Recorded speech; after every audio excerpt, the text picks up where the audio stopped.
minta ini, minta ini. Aku ajarkan satu kalimat, kata Allah. Anda bacakan itu, semua yang dibutuhkan diberikan seketika. Apa itu? Bismillahirrahmanirrahim. Menjelang subuh, menjelang fajar. Ashar itu jamak dari sahar. Sahar itu waktu singkat menjelang subuh. Jadi ada orang yang tak ingin ketinggalan subuh, bangun sebelum subuh. Sambil nunggu subuh, dia tahajud. Ya, ketika selesai tahajud, tersisa waktu sebelum fajar, sebelum datang. Dia lihat rumus tadi. Perhatikan rumusnya. Ya Allah kan sampaikan, waktu fajar itu semua bacaan didengar oleh Allah. Karena itu ada orang nggak ingin ketinggalan, dia bangun sebelum fajar. Dan ada hadis qudsi di situ. Ada hadis qudsi. Perhatikan teman-teman sekalian, ketika Anda bangun, kata Quran, orang itu punya amalan wabil ashari. Dia khususkan sebelum subuh itu untuk istighfar kepada Allah. Astagfirullah, astagfirullah, astagfirullah. Nanti di Quran surah ketiga, Ali Imran, itu di ayat ke-17. Ya, sampai nanti ke-18, teman-teman paling kiri sebelah atas di mushaf, itu nanti orang ini akan dikumpulkan di surga dengan 3-4 golongan lain. As-sabirina, was-sadiqina, wal-qanitina, wal-munfiqina, wal-mustaghfirina bil ashar. Ada orang yang masuk surga spesial, as-sabirina orang sabar. Awas, as-sabirina, was-sadiqina orang ahli sedekah. Kemudian wal-qanitina orang yang salatnya khusyuk, wal-munfiqina orang ahli infak. 5, wal-mustaghfirina bil ashar, orang yang rajin istighfar sebelum subuh. Saya tanya pada teman-teman gini cara memahaminya. Ini ada waktu nih. 5 menit. Selama 5 menit itu kalau berdoa, semua doa berpotensi akan dikabulkan. Semua doa berpotensi akan dikabulkan. Saya tanya, jenengan mau minta apa? Ada waktu 5 menit yang kalau berdoa akan dikabulkan. Mau minta apa? Naik haji. Haji. Apa lagi? Minta meninggal dalam keadaan Islam. Meninggal dalam keadaan Islam. Minta jodoh. Ya, semua diminta kan? Semua diminta kan? Pujuk dia baik-baik. Nah, Allah ajarkan satu kalimat yang kalau disebutkan semua yang kita butuhkan dikasih. Satu kalimat aja. Kalau kita bacakan itu semua diberikan. Ya. Minta ini, minta ini, minta ini. Aku ajarkan satu kalimat, kata Allah. Anda bacakan itu, semua yang dibutuhkan diberikan seketika. Apa itu? Istighfar. Istighfar. Istighfar itu cara paling cepat untuk mengabulkan doa. Makanya sebelum berdoa kita selalu diajarkan oleh Nabi untuk istighfar. Coba selesai sholat kan istighfar kan? Astagfirullah, astagfirullah, astagfirullah. Ya? La ilaha illa huwal hayyul qayyum tubu ilaih. La ilaha illallah wa la syarika lahu al-mulku wa ala kulli syai'in qadir. Innallaha anta salam dan seterusnya. Kenapa dibuka dengan istighfar? Karena nanti setelah itu dan kalimat thayyibah ada doa di ujungnya. Nabi mengajarkan doa. Dibuka dengan istighfar turun. Makanya orang yang rajin istighfar, istighfar dalam setiap kesempatan, modul astagfirullah, astagfirullah. Nggak hanya setiap sholat. Itu berpeluang doanya dikabulkan bahkan sebelum dia minta. Saya pernah kisahkan di beberapa tempat kisah tentang pembuat roti. Pernah dengar nggak? Saya kisahkan ini. Jadi Imam Ahmad bin Hanbal, pernah dengar Ahmad bin Hanbal? Imam Ahmad ini muridnya Imam Syafi'i. Imam Syafi'i itu sebetulnya namanya Muhammad, punya bapak namanya Idris. Muhammad bin Idris, ya. Kakek ketiganya, buyut ketiga itu namanya Asy-Syafi'i. Muhammad bin Idris bin Al-Abbas, ya, bin As-Sa'ib. Kemudian ke atasnya ada Syafi'i. Syafi'i ini yang galangan sahabat yang di masa perjumpaan dengan Rasulullah SAW. Maka bertabaruk dengan nama kakek ketiganya disebut Asy-Syafi'i.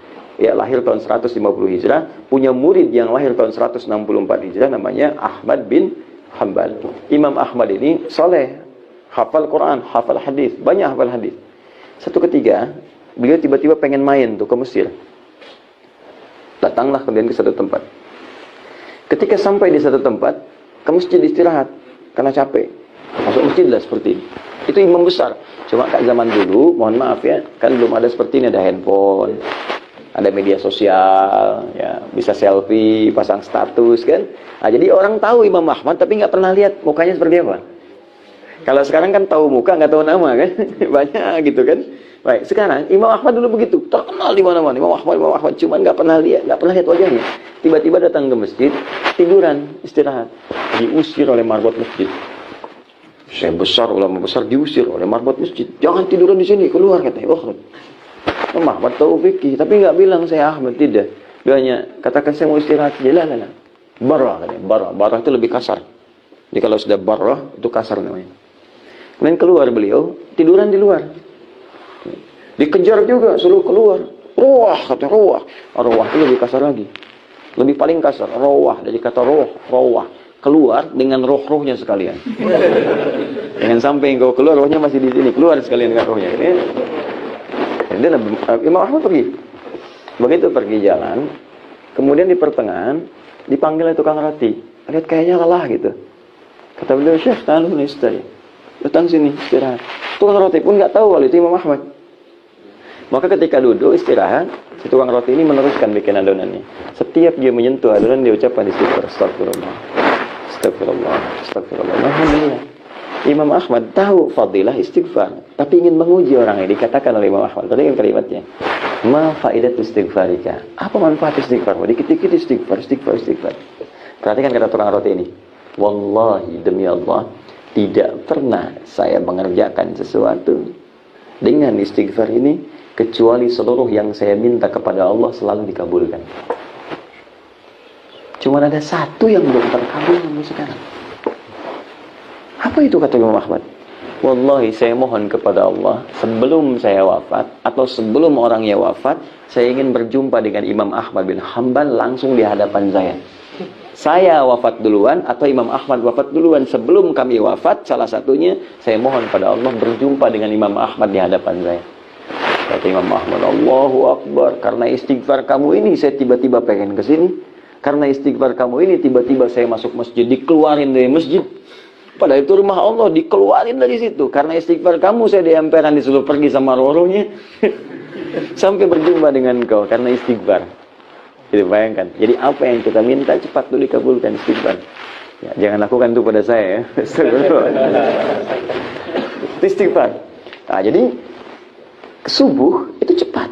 Makanya kalau orang tahu kata Nabi fadilah subuh, itu orang akan datang walaupun dengan merangkak. Kejar. Abdullah bin Abi Umi Maktum itu kan buta matanya. Buta. Dia minta keringanan pada Nabi, ya Rasulullah, Ali ya Rasulullah, ya Rasulullah, boleh enggak? Saya ada keringanan untuk salat subuh. Ya, zuhur asar saya ke masjid. Maghrib isya saya bisa i'tikaf, tapi subuh ini agak susah, agak berat. Ya karena buta, matanya tidak bisa melihat, jarak masjid agak jauh. Apa jawab Nabi? Perhatikan kata Nabi. Atas ma'ul adzan, diriwayatkan atas ma'ul nida, masih kedengaran enggak adzan? Kata beliau, bala, ya. Nah, ini artinya kalau adzan subuh, khusus untuk subuh khususnya ataupun umumnya yang lain, yaitu kalau bisa untuk adzan itu yang paling penekanannya kekuatan suara, bukan lagu. Ya karena dulu memang nggak ada mic seperti ini, jadi terdengar. Ya, nah, kalau sekarang mungkin sudah ada mic, minimal untuk kita yang terdengar itu bisa lebih sampai. Jadi pakai mic nggak ada masalah untuk saat ini, kalaupun suara agak rendah. Tapi kekuatan itu penting sampai untuk mengingatkan supaya orang tahu untuk datang. Ya, jangan sampai nanti suara mendayu-dayu, malah ngajak orang tuh terus tidur ya. Baik. Fokus ini. Atas maul adzan, atas maul nida, kedengaran adzan enggak? Ya Rasulullah. Kata Nabi, perhatikan kalimatnya. Madum tatas maul adzan fa'addiha fil masjid.